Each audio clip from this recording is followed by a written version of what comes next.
Hello everyone, good morning.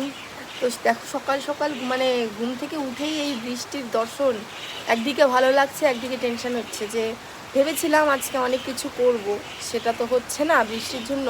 কিন্তু বৃষ্টির ওয়েদারটা বেশ ভালোই লাগে। আবার মায়ের এখানে এসে তো বেশি ভালো লাগে, কারণ কি সেরকম কিছু কাজ করতে হয় না। আর নিজের বাড়িতে থাকলে যাই হোক একটা প্যাচ প্যাচে ওয়েদারে, মানে ভেজা ভেজা ওয়েদারে সব কাজ তো আর হয় না। সেই জন্য মায়ের এখানে এসে বৃষ্টিটা বেশি ভালো লাগে। ওইদিকে ভালো লাগছে যে সকালে উঠে বৃষ্টি দেখছি।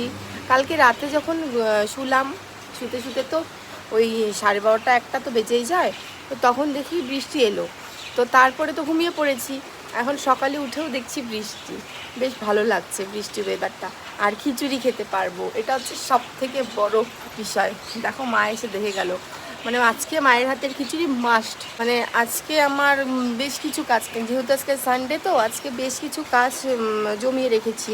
তার মধ্যে যেমন একটা, যে আজকে আমি ওই বাড়ি যেতাম, এই সকাল সকাল যেতাম, গিয়ে বাড়িটা একটু পরিষ্কার করে আসতাম। কারণ মনাকে যদি একবারই নিয়ে যাই, এতদিন ছিলাম না, একটু তো নোংরা হয়েছেই, কারণ আমার বর তো আর সেইভাবে যত্ন করতে পারিনি বাড়িটার।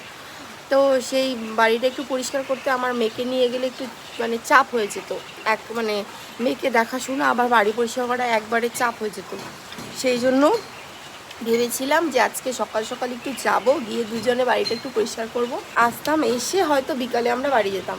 তো দেখো কেমন বৃষ্টি। এখনও ঠিক করিনি যে যাব কি যাব না, দেখি কথা বলি। কোনো ব্রেকফাস্টও করা হয়নি, মা ব্রেকফাস্টের জন্য এসেই ওইভাবে দেখে গেল যে কী রে তুই আসবি না, খাবি না। তো চলো, তোমাদের সঙ্গে পরে কথা হবে।